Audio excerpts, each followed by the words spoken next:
मित्रों, इस्लाम एक ऐसा धर्म जिसके बारे में लोगों के बीच कई ऐसे सवाल हैं जिनका ठोस जवाब आज तक नहीं मिला। क्या आपको पता है इस्लाम धर्म में क्यों लोगों को दफनाया जाता है? क्यों हिंदुओं की तरह इनका दाह संस्कार नहीं होता? आखिर क्यों मांसाहार खाना इनके लिए इतना जरूरी होता है? और क्यों भाई बहन आपस में ही शादी कर लेते हैं? क्या है इस धर्म की असली सच्चाई?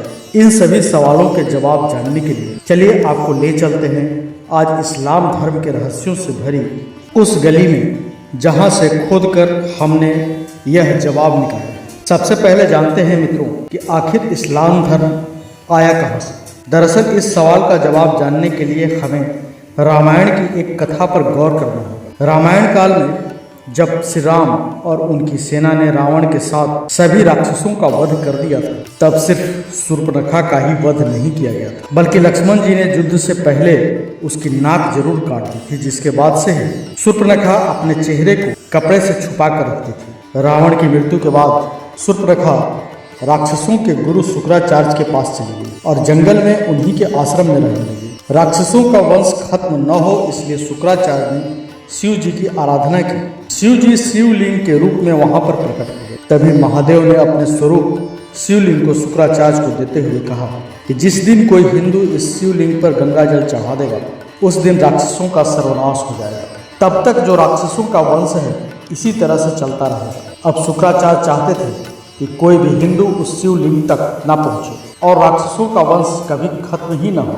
इसलिए डर की वजह से शुक्राचार्य ने शिवलिंग को हिंदुओं से दूर रेगिस्तान में स्थापित कर दिया, जो आज अरब के मक्का मदीने में स्थित है। और इसलिए कहा जाता है कि मक्का मदीना में एक शिवलिंग भी है जिस पर गंगा जल चढ़ाने से पृथ्वी की पूरी तरह से काया पलट हो जाएगी। तभी तो किसी हिंदू की मक्का मदीना में एंट्री बैन है। इसके पीछे भी एक कारण है। असल में ऐसा कहा जाता है अगर कोई भी हिंदू मक्का मदीना में इस शिवलिंग पर गंगा जल चढ़ा देगा तो शूर्पणखा के वंश की पूरी तरह से विनाश हो जाएगा। अच्छा, बात करते हैं दोस्तों शूर्पणखा के वंशजों के बारे में। शूर्पणखा के वंशजों में महिलाएं मुंह क्यों ढकती हैं? दरअसल उस समय जो शूर्पणखा अपने चेहरे ढक कर रखती थी उसकी परंपरा पूरी तरह से वंशों ने निभाई है। आज भी इस्लाम धर्म को मानने वाली औरतें अपना चेहरा ढक कर रखती हैं। आपको जानकर हैरानी होगी कि यह वंशज कोई और नहीं बल्कि मुसलमान ही हैं, क्योंकि शुक्राचार्य ने उन्हें वरदान दिया था। इसलिए इनके लिए शुक्रवार का दिन बहुत खास होता है, जिसे वो लोग जुम्मा कहते हैं। अच्छा, अब आप लोग सोच रहे होंगे कि आखिर इस्लाम पैदा हुआ कैसे और क्यों मुसलमान लोग अपने मृत परिवार वालों को दफना देते हैं। असल में मित्रों, इस्लाम धर्म की जिन्होंने स्थापना की थी वह मोहम्मद जी अरब के वासी थे। और यह तो आप सभी जानते होंगे कि अरब रेगिस्तान से भरा हुआ है। दूर दूर तक वहाँ एक भी पेड़ दिखाई नहीं देते। जंगल तो बहुत दूर की बात है। इसलिए वहाँ लोगों के मरने के बाद जलाने के लिए लकड़ियाँ ना होने की वजह से मृत शरीर को धरती में दफना दिया और यह अब उनके वंश के लोगों के लिए एक परंपरा के रूप में बन गया, जिसे लोग फॉलो करते आ रहे हैं। वहीं आपने देखा होगा कि मुसलमान मर्द अपने सिर पर गोल टोपी पहनते हैं। इसके पीछे भी एक कारण है। असल में अरब के लोग तेज धूप में रेगिस्तान में सफर करते थे, जिस वजह से वहां पर लोग अपने सिर को ढकने के लिए टोपी पहनते थे ताकि वह खुद को धूप और भीषण गर्मी से बचा सके। पर आज वो एक प्रथा बन गई है जो मुसलमान लोग फॉलो करते हैं। वहीं दोस्तों, एक और जहां सनातन धर्म हर दूसरी स्त्री को माँ और बहन की नज़रों से देखने को कहता है, तो इसके ठीक उल्टा इस्लाम में सिर्फ अपनी सगी बहन को ही बहन माना जाता है। यानी कि यह लोग अपने मामा, ताऊ, चाचा और बुआ के बच्चों से आपस में शादी कर लेते हैं। पर सोचने वाली बात यह है कि आखिर ऐसा क्यों है? मित्रों, हिंदू धर्म में भाई बहन का रिश्ता बहुत पवित्र माना गया है। इसलिए इस रिश्ते को लेकर शादी तो क्या, गंदी नीयत रखना भी पाप है। यह एक ऐसा पाप है जिससे पूजा पाठ, जाप, तपस्या, दान आदि करके भी मुक्ति नहीं पाई जा सकती। सनातन धर्म में सगी बहन के अलावा भी अगर आपने किसी लड़की को बहन का दर्जा दे रखा है तो शादी तो क्या, आप उसकी तरफ गंदी सोच भी नहीं रख सकते। वहीं इस्लाम में कुछ ऐसा है भी नहीं। यही वजह है कि वह लोग अपने कजन्स यानी कि बुआ और ताई की लड़की से भी शादी कर रहे हैं। क्योंकि मुसलमानों के धर्म में यह कहा गया है, एक ही माँ की कोख से जन्मे लड़का लड़की ही भाई बहन, इसके अलावा वह किसी भी लड़की से निकाह करे इसमें कोई बुराई नहीं। लेकिन मित्रों, हिंदू धर्म की यही तो खासियत है, उसमें हर स्त्री को सम्मान की नज़रों से देखने की सीख दी जाती है। हमारा धर्म यह सीख देता है कि सिर्फ अपनी बहन ही बहन नहीं होती, बल्कि हर दूसरी स्त्री को बहन की नज़र से देखना चाहिए, और जो लोग ऐसा नहीं करते हैं उन्हें अपमान को झेलना ही पड़ता है। साथ ही चरित्र और परवरिश पर भी उंगली उठने लगती है। इसलिए सनातन धर्म में बुआ, ताऊ, चाचा, मामा किसी की भी लड़की से शादी नहीं की जाती, क्योंकि इनकी लड़कियां भी बहन होती हैं, और हमारे शास्त्रों में बहन और भाई की शादी एक दूसरे से ना करने की एक नहीं बल्कि कई कारण दिए गए। शास्त्रों के अनुसार मित्रों, भाई बहन एक ही गोत्र के होते हैं, और हमारे धर्म में एक गोत्र में शादी करना गलत बताया गया। ऐसा कहा जाता है कि एक गोत्र में शादी वाले दंपत्ति की संतान के अंदर कुछ न कुछ कमी जरूर आ जाती है, इसलिए कभी भी एक गोत्र में शादी नहीं करनी चाहिए। आपको बता दें कि हिंदू धर्म में जब लड़का लड़की की शादी की जाती है तो एक नहीं बल्कि 3 गोत्र छोड़कर की जाती है, जो है माता, पिता और दादी। इन तीनों के गोत्र छोड़ने के बाद जो भी अन्य गोत्र मिलता है उससे शादी की बात चलाई जाती है। यानी कि इस कारण के चलते भाई बहन की शादी एक दूसरे से होना असंभव है, क्योंकि ऐसे विवाह को किसी भी रूप में स्वीकार नहीं किया जाता। अब मित्रों, वैसे इस तर्क को सही साबित करने के लिए यह भी कहा जाता है पास की रिश्तेदारी में शादी करने से बच्चों के अंदर जो जीन्स बनते हैं उनमें कुछ ऐसी कमी आ जाती है जिससे उनके होने वाले बच्चों का विकास सही से नहीं हो पाता। वैसे तो यह आप सब जानते हैं कि बच्चे हमेशा अपने बड़ों से ही सीखते हैं, यानी कि हम सनातनी आज जो कुछ भी जानते हैं वह हमारे पूर्वजों द्वारा दिया गया ज्ञान ही है। हमारे ऋषि मुनियों तपस्वियों ने हमें यह बताया है कि पराई स्त्री को बहन या माँ की तरह से देखना चाहिए, हर स्त्री का आदर करना चाहिए। यही वजह है कि हम उनके दिखाए रास्ते पर आज भी चल रहे हैं। वही बात अगर इस्लाम धर्म की करें तो इसका जन्म आज से करीब 1400 साल पहले मक्का मदीना शहर में हुआ था। बता दें, मदीना के पैगंबर माने जाने वाले पैगंबर मोहम्मद साहब को वो पहले शख्स थे जिन्होंने इस्लाम की पहली नींव रखी। इसके बाद उन्होंने बहुत से लोगों को इस धर्म में शामिल करके इसका प्रचार प्रसार किया।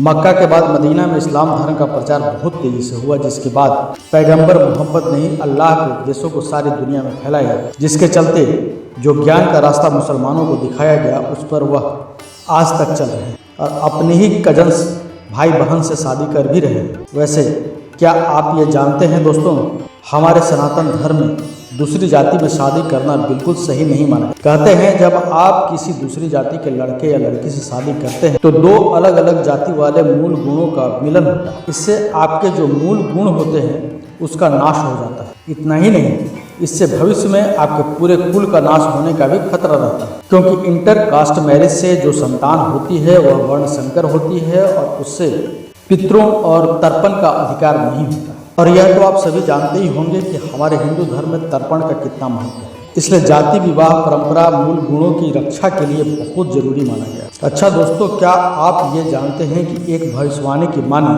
तो बहुत जल्द पूरी दुनिया में सिर्फ सनातन धर्म ही रहेगा। असल में इस शताब्दी के महान भविष्यवक्ता ने कहा था कि भारत में सनातनी सभ्यता की जो लहर उठेगी उसमें सारी दुनिया समा जाएगी। उसकी आध्यात्मिक शक्ति के आगे हर कोई अपना शीश झुकाएगा। इतना ही नहीं, सारी दुनिया में सिर्फ सनातनियों का ही डंका बजेगा। वैसा देखा जाए तो आज ऐसा हो भी रहा। फ्रांस के फेमस भविष्यवक्ता नास्ट्राडेमस ने भी अपनी बुक सेंचुरी में लिखा है कि चांद पर आधारित रहने वाले धर्म सागर के नाम वाले धर्म के आगे टिक नहीं पाए। इतना ही नहीं, उन्होंने यह भी कहा है कि सागर के नाम वाला धर्म बहुत तेजी से आगे बढ़ेगा। बता दें, चांद पर निर्भर रहने वाला धर्म कोई और नहीं बल्कि मुस्लिम धर्म ही है। इतना ही नहीं, धरती पर जितने भी सागर हैं उनमें से सिर्फ हिंद महासागर के नाम पर केवल एक ही धर्म है और वह है हिंदू धर्म। दरअसल सनातन का मतलब ही शाश्वत, यानी कि वह जो हमेशा से रहा हो और जो हमेशा रहेगा, जिसके आदि अंत का कोई पता नहीं। भारत की बात करें तो यहाँ 15% लोग ऐसे हैं जो इस्लाम धर्म को मानते हैं और 85% ऐसे हैं जो गैर इस्लामिक हैं। लेकिन यह 15% लोग बाकी लोगों को लाउड स्पीकर पर जोर जोर से सुनाते हैं कि मेरा ही अल्लाह महान है, और जो लोग इसे नहीं मानते वह हमारे दुश्मन हैं। पर कितने सौभाग्य की बात है कि हमारा जन्म सनातन धर्म में हुआ, जहाँ की ताकत ही अनेकता में एकता है। हमारा हिंदू धर्म यह नहीं कहता कि भगवान को ना मानने वाले बुरे हैं, बल्कि यहाँ तो अपने विचारों को रखने की खुली आज़ादी। इतना ही नहीं, यहाँ के ग्रंथ ही सवालों से शुरू होते हैं। यही वजह है कि उनमें जिंदगी के सारे जवाब भी छिपे हुए। हिंदू धर्म अपनी मान्यता किसी पर थोपता नहीं। मित्रों, यही वजह है कि यहाँ भगवान शिव के उतने ही भक्त हैं जितने श्री कृष्ण और हनुमान जी के। ऐसी ही कई खबरें आई हैं जिनमें यह देखा गया है कि गैर इस्लामिक लोगों को इस्लाम धर्म जबरदस्ती कबूल कराया गया, लेकिन वो लोग यह बात भूल जाते हैं कि जब समय बदलेगा तो वो लोग वापस सनातन धर्म को मानने लगे, क्योंकि यह वही धर्म है जो आदिकाल से संसार में काम कर रहा है। और इंसान अपनी जड़ें कभी नहीं भूलता। उसे डरा धमका कर अपनी बात मनवाई तो जा सकती है, परंतु सिर्फ कुछ समय के लिए। हिंदू धर्म की सबसे खास बात यह है कि वह संसार की हर चीज में भगवान को देखते हैं। कहते हैं यहाँ का कण कण शंकर है। यहाँ की नदी, पहाड़, फूल, फल, पेड़, पौधे, यहाँ तक कि हर इंसान में भगवान है। अब जरा सोचिए कि ऐसी विचारधारा रखने वाले सनातन धर्म से भला कौन प्रभावित नहीं है। यही वजह है कि जैसे जैसे लोगों में जागरूकता बढ़ रही है, वैसे वैसे वह सिर्फ हमारे देश के लोग ही नहीं बल्कि विदेशी लोग भी हिंदू धर्म के प्रति प्रभावित हो रहे हैं, उसे अपना रहे हैं। अफसोस होता है कि क्योंकि उनके पूर्वजों ने पहले गलत धर्म को अपनाया। आपको बता दें कि ऐसे कई जाने माने लोग हैं जिन्होंने अपना धर्म छोड़कर हिंदू धर्म को अपनाया है। सिया वक्फ बोर्ड के चेयरमैन वज़्म रिजवी ने अपना धर्म छोड़कर सनातन धर्म को अपनाया और जितेंद्र नारायण त्यागी बन गए। और तो और इस लिस्ट में हॉलीवुड अभिनेत्री जूलिया वांग का नाम भी आता है। कहा जाता है कि जूलिया सनातन धर्म से बहुत प्रभावित हुई थी। ऐसे ही न जाने कितने लोग हैं जो हर साल इस्लाम और ईसाई धर्म को छोड़कर हिंदू धर्म की शरण में आ रहे हैं। ऐसे में हम अपने धर्म पर गर्व क्यों न करें। पूरे विश्व की बात की जाए तो 52 ऐसे देश हैं जहां अच्छी खासी संख्या में हिंदू धर्म के लोग रहते हैं। इसमें ऑस्ट्रेलिया, अमेरिका, कनाडा, रसिया, यूक्रेन और दक्षिण कोरिया जैसे कई देश शामिल। तो मित्रों, आज की वीडियो में फिलहाल बस इतना ही। अगर आपको ऐसे ही धर्म से जुड़ी और वीडियो देखनी है तो हमें कमेंट बॉक्स में ज़रूर लिखें। अगर वीडियो अच्छी लगे तो वीडियो को लाइक करें, चैनल को सब्सक्राइब करें, साथ ही साथ शेयर करें। तब तक के लिए धन्यवाद।